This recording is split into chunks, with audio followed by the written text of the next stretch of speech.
everyone. Welcome to Learning Coach Academy. Today is May 14th, 2024. We're so excited to have Michelle Whitney with us today to give us a presentation on AI, what the possible uses for AI, how we could use it with our scholars, and if we even know what AI is. I know I have a lot to learn, so I'm so excited and grateful to have Michelle with us here today. And without further ado, I'll hand it off to her.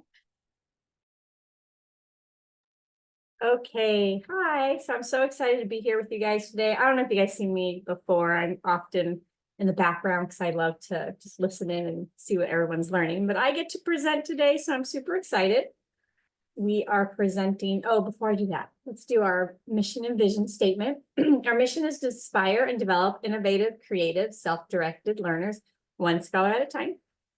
Our vision statement is to create a collaborative virtual learning community, inspiring scholars to appreciate the ways in which arts and sciences nurture a curiosity for lifelong learning and prepare scholars to take responsibility for their future success. And our Arctic values: achievement, respect, teamwork, integrity, and communication. And I do want to remind you guys that the MMU sent every Monday at 8:30 a.m. via Parent Square important updates, and that's the link to it. I think I was going to try to give it to you guys. Is that what we're doing? I hope that's okay. I'm going to put it in there for the MMU. I think if we have time at the end, we're hoping to go over that, but we want to spend as much time as you want on AI. So our agenda, a definition of AI, it's not new, generative AI, the law, tools and ways scholars can use it, and then there's some resources at the end for you to look through later. Although hopefully I will touch on it real quick. But first I want to hear from you guys. What are your thoughts on AI? You can chat or get on the mic.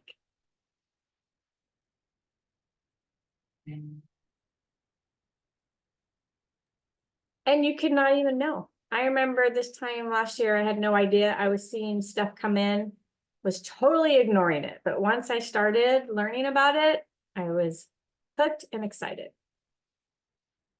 I can give my thoughts while people are thinking and putting in the chat. I love AI. It excites me. I feel like there's a lot of possibility with it.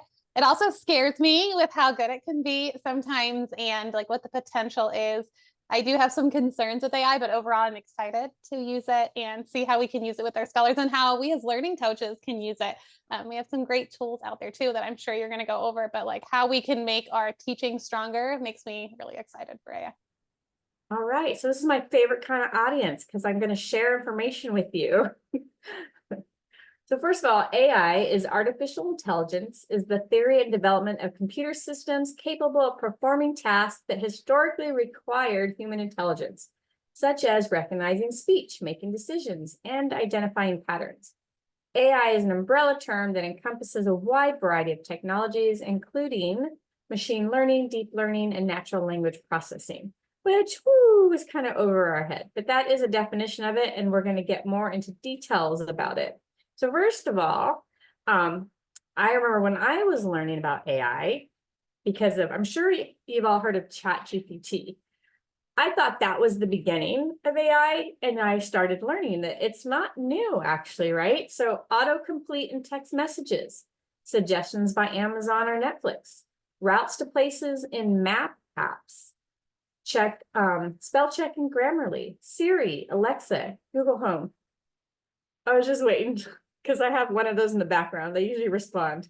Okay, auto suggestions in email and web searches, Roomba, the round little vacuum cleaner, apps that recommend TV shows, chat box that provide customer service. All of these are examples of AI.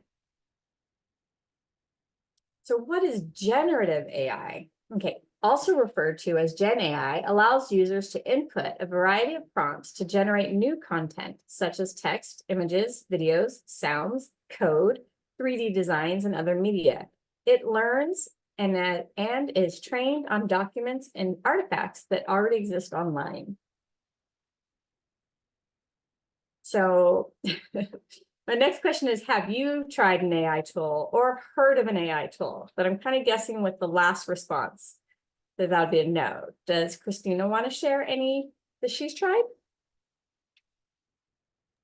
I love ChatGPT. That is a good one. I think that's what dipped my toes in the water with AI a little bit. And I already kind of brought this up to our learning coaches that were here with me last week. I also love Magic School AI, and it's something that I'm trying to bring trainers here for too. I just popped that in the chat. I use that one a lot too, and it's really cool to see it through a teacher's lens, and it helps with like creating lesson plans or even helping if you want help creating like an IEP goal. There are so many different options there you can choose from.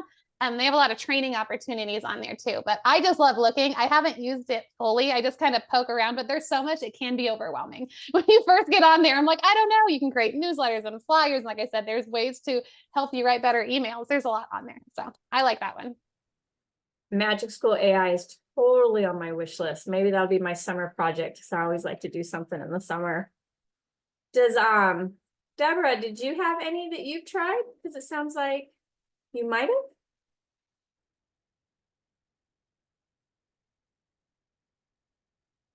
Or anybody?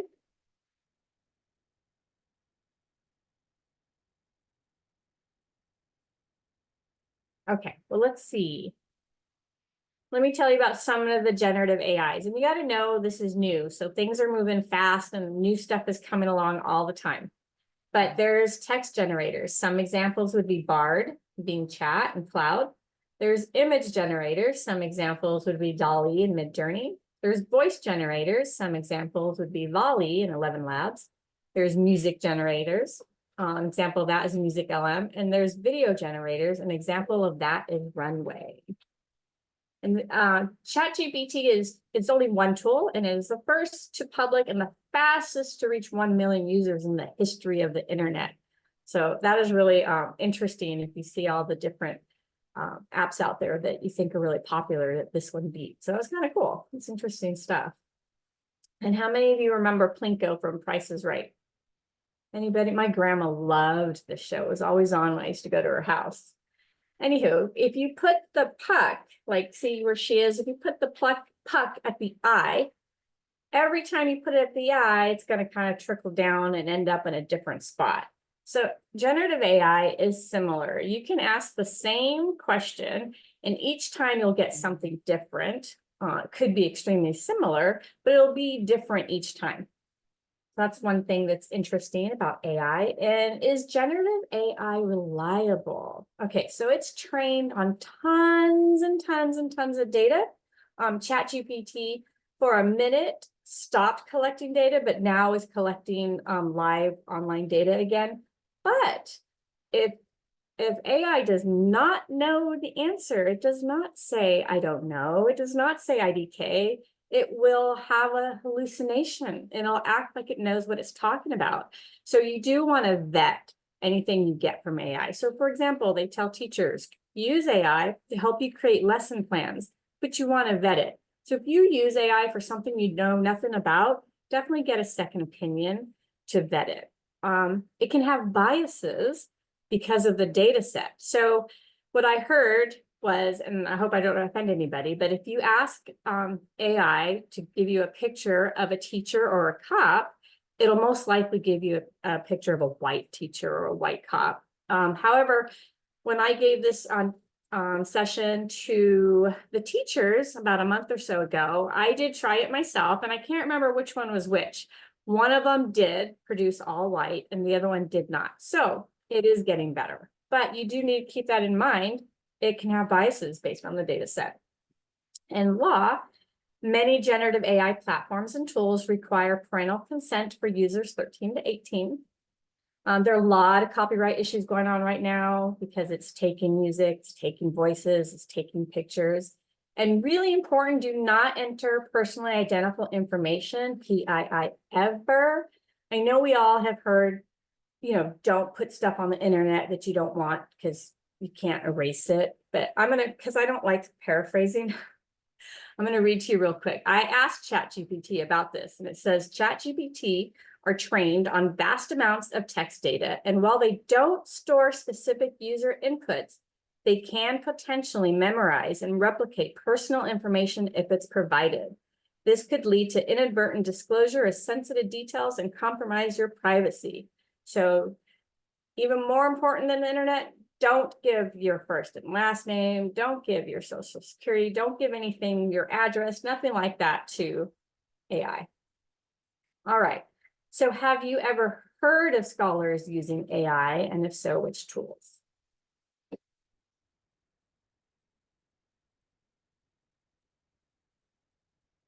I've heard of scholars using it, and it's not for schoolwork, but I had a friend, so it wasn't a scholar here, but one of my friends, her son wrote a Mother's Day poem via Chat GPT. I Sent love it to her. it. So I'm like, that's a potential. They're using it to help with, writing of poems and things like that. I was going to say too, I do want to answer this question, Michelle, but when you were saying the inaccuracies with Chat GPT, yeah, double check everything, because I was trying to get recipes on Chat GPT, like what's an easy meal that I could make with, however many ingredients, and it popped out a recipe, and then I was like, okay, now create a shopping list for me, and it created a shopping list, but it wasn't accurate. So like all the ingredients that were in the recipe weren't what was listed on the shopping list. So it is important to kind of double check it. And sometimes you can even prompt Chat GPT like, hey, can you double check this to make sure? And it'll catch its own mistakes. Oh yeah, I forgot, blah, blah, blah. And it'll tell you what it forgot. So super interesting. It's great to use, but like you said, there are moments that it's not completely accurate. But yes, I've heard of scholars using AI. So funny. That's funny. And actually, that makes me think of two things that I want to mention. One, I don't want to scare you, but I want to give you this little warning because I've heard it from different places. So AI can take your voice, like if you do videos on Facebook, it can take your voice and create a message and call your parents and say, hey, mom, I'm in trouble. I need you to send money to ... So like maybe some code words or something. Just be careful because there's some crazy stuff going on out there. So there's that. And then to go back to Christina, that reminds me that I have 3 little kids, and no matter what dinner I make, somebody is miserable. So I won't talk to them. What's for dinner? Won't talk to you. So, Bruno's, we don't talk about Bruno, not Bruno's, but Coco's. So I say, we don't talk about dinner. And I use ChatGPT to write me a song. I had to ask me questions about my family. And so I said all this different stuff and what we like and what we don't like. And it made my song for me. So that's so funny. I love that. it's fun. It's fun when you start playing with it. So some tools and ways scholars can use it. They can personalize tutoring with tools or generative AI. Khan Academy has Khanmigo, which guides scholars through their homework, doesn't just give them the answer like generative AI tools. That's last I checked, it was $4 a month. However, so you can have you don't want to do this, but you can have generative AI, give you the answer, or you can tell generative AI, you are a tutor and I want you to walk me through the steps, don't give me the answer. You can do that kind of stuff. So you can have AI give you essay. You can have, give you essay feedback and put the essay in there and say, critique my essay, check my spelling and grammar, stuff like that. You can say, I'm going to write an essay on such and such. I need brainstorming ideas. You could talk to historical figures. You can say, pretend like you are Benjamin Franklin. I'm going to ask you questions, and then you could have this dialogue back and forth. That's kind of fun, right? And then Rewordify as another tool, because tools are popping up all the time that I heard of that'll change the lexile level. So say you have an article and you want it easier, you want it harder. So it's not some cool stuff. And then these are the resources we were talking about. Let me bring my screen down a little bit. So Magic School, am I allowed to give out the information? Yeah, I could pop them in the chat too if you want me to. No, I was just going to say that. Can I say that you're doing a session? Oh yeah, they already know that I'm planning on that. Yes. I'm gonna be there, or at least watch the recording. But so we have some getting started and getting a guide and a website and the course. I love any website that's going to do a course for you. Definitely do that. Take advantage of that. And we have a guide to Chat GPT for parents and caregivers. And this is a resource from Common Sense Media. I really like them. And helping kids navigate the world of artificial intelligence, also from Common Source Media. And then this is just a list because half of us, well, not half, but a bunch of us are doing the homeschool side. I thought you might like this resource. It has books and reports and children's books and curriculum materials and just some cool stuff.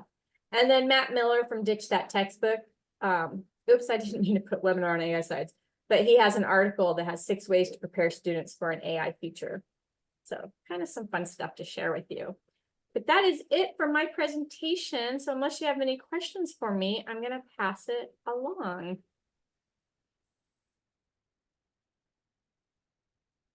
Great. Thanks, Michelle. Did anyone have any questions for her or just us in general about AI? Anything that comes to mind that you want to ask or you're not sure? Like, if we still don't understand what AI is, that's okay.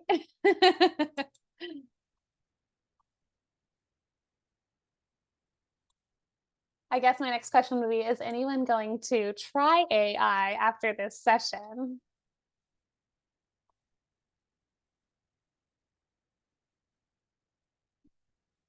And it's okay. You're like, maybe not.